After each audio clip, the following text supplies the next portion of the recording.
SOOP 2024년 실적을 스루프트 회계로 분석하고 연말 매출까지 예측해 보도록 하겠습니다. 매출은 18.5% 증가했고 영업이익 21.7% 증가했습니다. 매출 채권 회전율 3.2회전, PBR은 2.35 상태입니다. 그리고 매출 채권 회계 투명성 검증이 아주 난제다, 이렇게 좀 말씀드릴 수 있겠습니다. SOP가 어떤 회사인가 찾아봤어요. 왜 이런 궁금증이 났냐면은 전자공시에서 한 5년치의 사업 보고서를 소급해가지고 다 정정 신고를 했습니다. 그리고 이 SOP라는 기업은 1인 미디어 플랫폼 기업이라고 소개가 되어 있는데, 제가 알기로는 아프리카 TV라고 알고 있던 기업입니다. 그래서 이 사업 보고서를 분석하는데 한 가지 집중해서 좀 찾아보기로 했어요. 그리고 SOP의 그 대표는 소수길 씨인데 대한당구연맹 회장이 되어 있네요. 당구를 잘 치시나? 요즘 우리 그 당구가 실버 스포츠화 돼가지고 저도 일주일에 한 번씩 즐기고 있습니다. 펜실베니아 대학교 와튼 스쿨 MBA 과정을 나왔다. 2025년부터 당구협회 회장을 하고 있네요.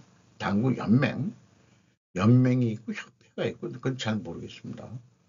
2011년부터 SOP 대표이사를 하고 있고, 종전에 위메이드 엔터테인먼트 대표이사도 했고, 그 다음에 젊었을 때는 2020년, 20년 전에 SK CNC 기획본부장 상무를 했었다. 뭔가 대단한 사람이네요. SK CNC하고는 제가 조직에 있을 때도 그 전산 거래를, 프로그램 거래를 해봤습니다. 뭐였냐 그러면 그 설비 관리, TPM이라고 해가지고 토탈 매니지먼트, 프로젝트 매니지먼트 뭐 이런 쪽으로 제가 담당을 해서 그 SK CNC 프로그램을 채택을 한 적이 있습니다. 먼저 원가회계 손익으로서 매출이 3,824억 원으로 전년보다 18.5% 증가했는데, 서비스업이기 때문에 매출 채권을 그 주요 평가 지표로 선정을 했습니다. 11.2% 증가했어요. 매출 증가율보다 적게 증가했으니까 수금은 나름대로 잘하고 있다, 이렇게 볼 수 있겠죠. 매출 총이익 금액상으로 18.5% 증가했고, 그것이 매출 원가가 없는 데니까 영업비용이 17.2% 증가했어요. 그래서 영업이익은 1,146억 원으로 21.7%가 증가했습니다. 영업이익률도 0.8% 상승했습니다. 스루프트 회계에는 주로 제조업의 재고자산 가공 배부의 불합리함을 강조하기 위해서 제가 실전 분석을 하고 있습니다만은, 서비스 업종은 원칙적으로 원가 회계와 영업이익과의 차이가 없습니다. 원가 회계와 차별할 수 있는 분석 방법은 매출에 비례하는 변동비, 토탈 베리어블 코스트를 결정해서 분석하는 것입니다. 그리고 우선 재고자산 대신 매출 채권을 회계 투명성 검증에 선택과 집중을 할 것입니다. 스루프트 회계로 분석할 결과 답은 같은데 표현 방법은 매출에 비례하는 매출 변동비를 제가 선정을 했어요. 이게 지급 수수료하고 과급 수수료라는 겁니다. 이게 매출에 비례하는 변동비로서 1,180억 원, 24.9%가 증가했어요. 매출 증가율보다 더 증가했기 때문에 그 지급 수수료 및 과금 수수료 단가가 인상이 됐다, 이렇게 일단 추론을 하고요. 출입헌율은 거꾸로 1.6%가 감소했습니다. 그러니까 이 매출이 변동하는 거로는 남는 게 오히려 줄어들었다. 여기에서 이제 나머지 운영 경비를 빼는 게 11.8%가 증가했죠. 그래서 TO의 생산성이 이게 많이 내려가는 바람에 TO의 생산성이 1.77로서 1146억 원 이익이 났는데 0.06포인트 TO의 생산성이 상승했습니다.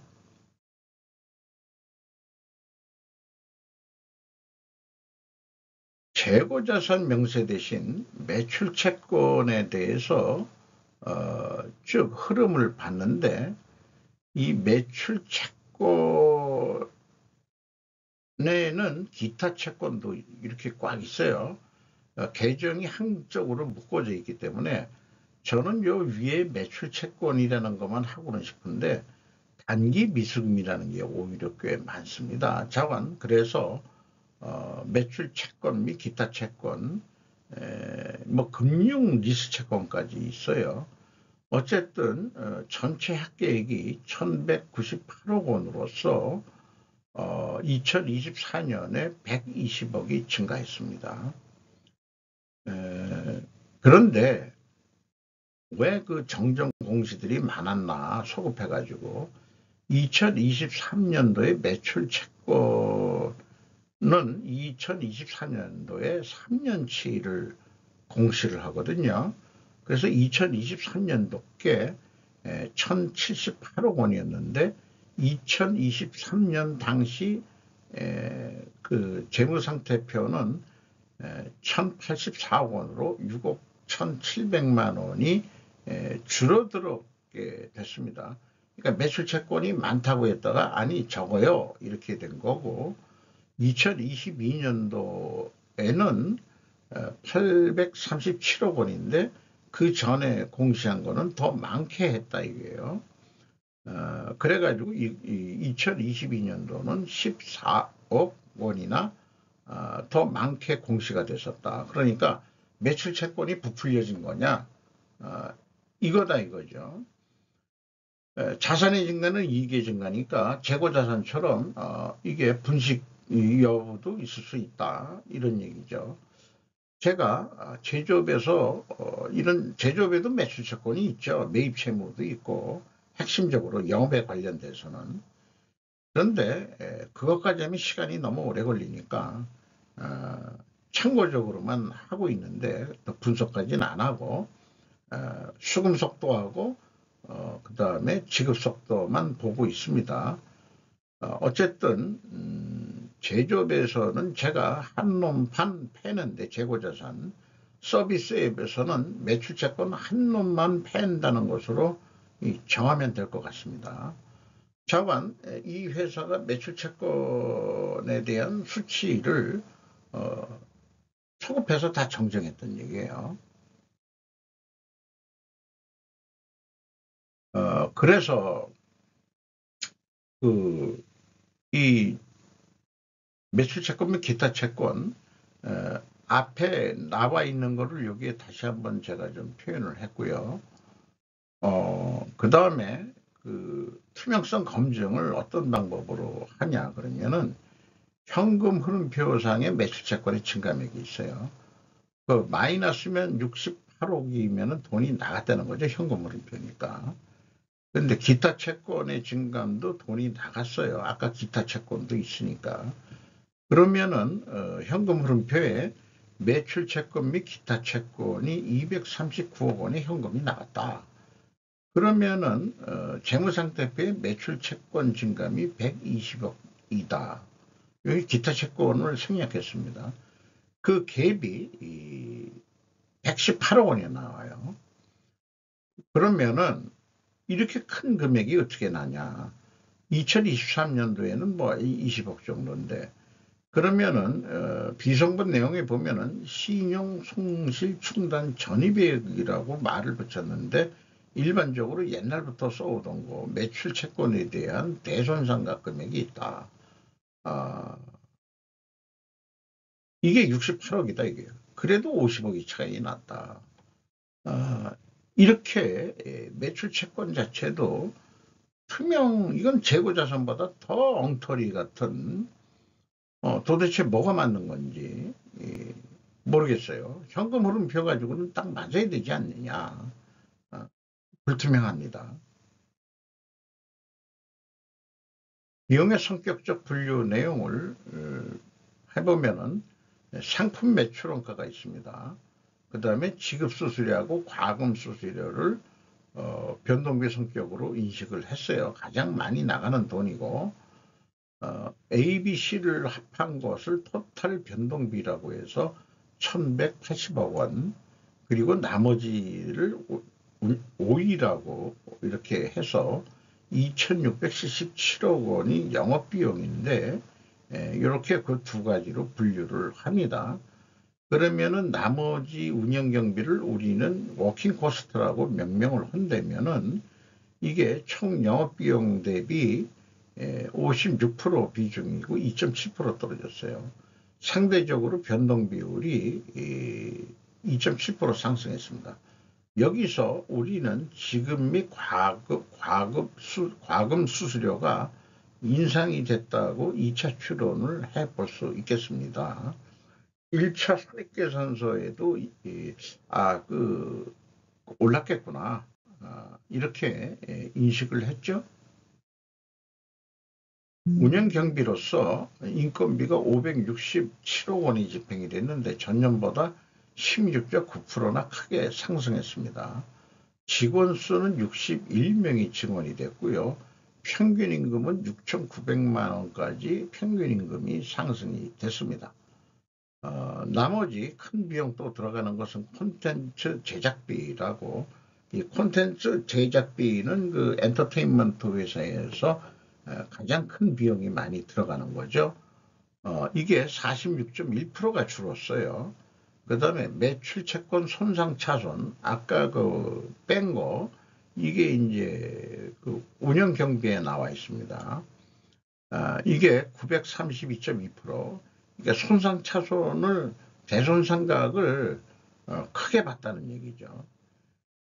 그리고 배표 표기에 서수길 씨가 2024년도에 제일 먼저 표기가 됐는데 최대 주주이면서도 그 전까지는 1973년생인 젊은 사람을 앞에 내세우고 서수길 씨는 뒤에 있었습니다. 이런 게 무슨 의미가 있을까? 이 정찬영이라는 사람을 얼굴 가오마담으로 내세우고 자기는 문제 있을 때 빼려고 그랬던 건가? 그러니까 2024년도에는 자기가 제일 먼저 최대 주주로서 1순위로 표기가 되어 있습니다. 경영평가지표로서 재고 회전율 대신 매출채권 회전율을 선택을 했어요. 3.2회전 상승했습니다. 그런데 슬픈율은 떨어졌어요. 이것도 경광부인지는 모르지만은 투명계 가정의 논리 추론으로 이용을 해보기로 했습니다. 이자 부채는 거의 없는 회사예요. 또 하나 참고적으로 얘기한다고 그러면은 매출 채권 회전율을 주요 평가 지표로 하니까, 그러면 매입 채무에 대해서는 어떠냐? 그러면은 한 3분의 1 수준뿐이 되질 않습니다. 그런데 이자 부채는 없어요. 그리고 캐시 버퍼를 여기다가 77%나 전체 영업비용의 지금 현금성 자산을 77%나 가지고 있는 회사인데, 협력업체한테 매입 채무에 대해서 돈을 1년에 한 번뿐이 안 주는 거죠. 이렇게 되면은. 아니면은 매입 채무를 갖다가 또 이게 푸가시가 되어 있는 건지 어떤지는 잘 모르겠습니다. 이거는 상도덕적으로 이거는 협력업체에 대한 착취를 볼 수밖에 없습니다. 아프리카 TV 뭐 이런 거 한다고 해서 소외될 돈을 안 준다. 근데 자기네들도 수금 속도는 빠른 건 아니에요. 4개월에 한 번 수금을 하는 거니까. 이게 문제입니다. 현금은 이렇게 77%나 돼요. 2022년도에 35%밖에 없었는데, 자, 이게 좀 문제점으로 보이는 회사가 보입니다. 어쨌든 분식회계 추론을 여기다가 추론이 아니고 일단 가정을 해보죠. 그러면은 여기에 해당한단 말이에요. 그러면은 이걸 반증하려고 그러면은 그 아까 원재료 가격은 그냥 그 수수료, 그 지급 수수료하고 과금 수수료, 그 다음에 자기네들 서비스 요금도 내려갔어야 된다. 두 가지가 입증이 돼야 되는데 요건 해당이 안 되겠고요. 그런데 밝혀진 게 없습니다. 아, 제품 가격 프로그램에 대해서는 그 플랫폼에 대해서 설명만 하고 있고 광고 뭐 매출 이런 것만 있지 안 알려주고 있어요. 그래서 지급 수수료 및 과금 수수료 단가를 공개할 필요가 있다. 서비스 판매 가격도 당연히 공개할 필요가 있다. 제조 기준, 공시 기준 별도로 서비스업에 대한 규제를 정의하지 않겠냐. 자, 이 현재 금감원의 공시 표준이 제조 표준으로 원재료, 제품 이런 용어를 쓰니까 우리 원재료 없어요. 근데 야, 이 사람들아, 너희 서비스업은 원재료가 그 제일 많이 나가는 당신네들이 지급하는 그 수수료, 그 단가, 그거를 공시해야지. 내가 바람풍 해도 너희들은 바람풍이라고 제대로 발음해야 될 거 아니야, 이 사람들아. 정한 요런 핑계를 대고 얘기들을 안 해요. 그리고 제품이니까 아니 우리는 제품이 아니고 서비스인데요. 근데 여기도 제품이 서비스라고 돼 있거든요. 그러면은 아프리카 TV에 그 플랫폼 하는데 그 어떻게 그 매출을 정하는 건지 그런 거 알려줘야 될 거 아니냐 이게. 어쨌든 불투명하다 이렇게 말씀드릴 수 있겠습니다. 그래서 지금까지 내용을 다 수수료들이 인상이 됐을 거라고 추론을 했고 그 다음에 요거는 매입 채무 회전율로 봤어요. 하락을 했고 수르폰율도 하락을 했습니다. 그래서 협력 업체 지급 수수료 단가 상승을 해야 되고 그 다음에 서비스 판매 가격은 하락해야 된다. 요게 반증을 해야 된다 이게요. 아까 이 매출 채권으로는 안 되고 매입 채무 쪽으로 이게 봐야 되지 않겠냐. 돈 주는 거니까. 근데 결국은 어떤 방법으로든 입증할 수가 현재 없습니다. 그게 현실인 거고요. 연간 매출 계획, 전년도 실적을 참고해서 운영 경비가 10%더 늘어난다고 보고 영업이익은 또 20% 정도 늘어난다고 봤을 때 한 4,371억 원 정도 할 수 있을 것 같다. 또 여기에 그 매출 재료비라고 있죠. 매출 변동비 한 14% 올리면은 거의 유사한 금액으로 매출이 일어날 수 있다. 그래서 4,350억 원을 판매 계획으로 세운다면은 예상 이익은 1,357억 원이 날 것 같습니다. 근데 그 매출 채권 요거 쪽에서는 매출 채권 3.2회전 했는데 3.3회전 해보자. 그렇게 되면은 한 4,500억 정도 매출이 일어나고 영업이익은 1,448억 원까지 영업이익이 날 수 있겠다. 이렇게 생각을 해볼 수 있겠다. 이런 얘기겠어요. EAT 세후 현금 순이익, 일본 EAT 세후 현금 순이익 1,476억 원의 돈을 벌었습니다. 그 다음에 두 번째 영업활동으로 전체 유입된 돈은 1,589억 원이고 FEM Final Earned Money 최종 본 돈은 1,008억 원을 벌었습니다. 캐펙스에 115억 원 자본적 지출이 있었습니다. 잉여현금으로서 부채가 없고요.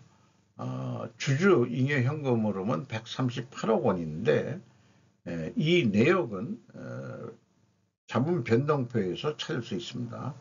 배당금, 주식 선택권 행사, 주식 기준 보상 거래, 자기 주식 거래로 인한 증감, 자기 주식을 배당금만큼 샀네요. 그러니까 실제 주식을 가지고 있는 분들은 갖고 있던 주식을 팔아서 돈을 벌 수 있었겠죠. 이렇게 또 검증이 됩니다. 자기 주식을 지속적으로 좀 취득하고 있어요. 취득하고 있는데 경영권 방어선을 위해서 하고 있는 것 같기도 합니다. 주가는 83,800원으로 연초보다 6,400원 내려갔습니다. PBR은 2.35로 내려갔고요. 오퍼레이션 주주는 세인트 인터내셔널이 25.76%, UBS AG가 7.15%, 모간 스탠리하고 그 다음에 코 인터내셔널 5.38%, 외국인이 35.45%를 가지고 있는데 JP 모간, 메릴 린치 등이 또 눈에 띕니다. 최대 주주의 최대 주주는 서술일로서 85.43% 지분을 가지고 있습니다. 이상 마치도록 하겠습니다.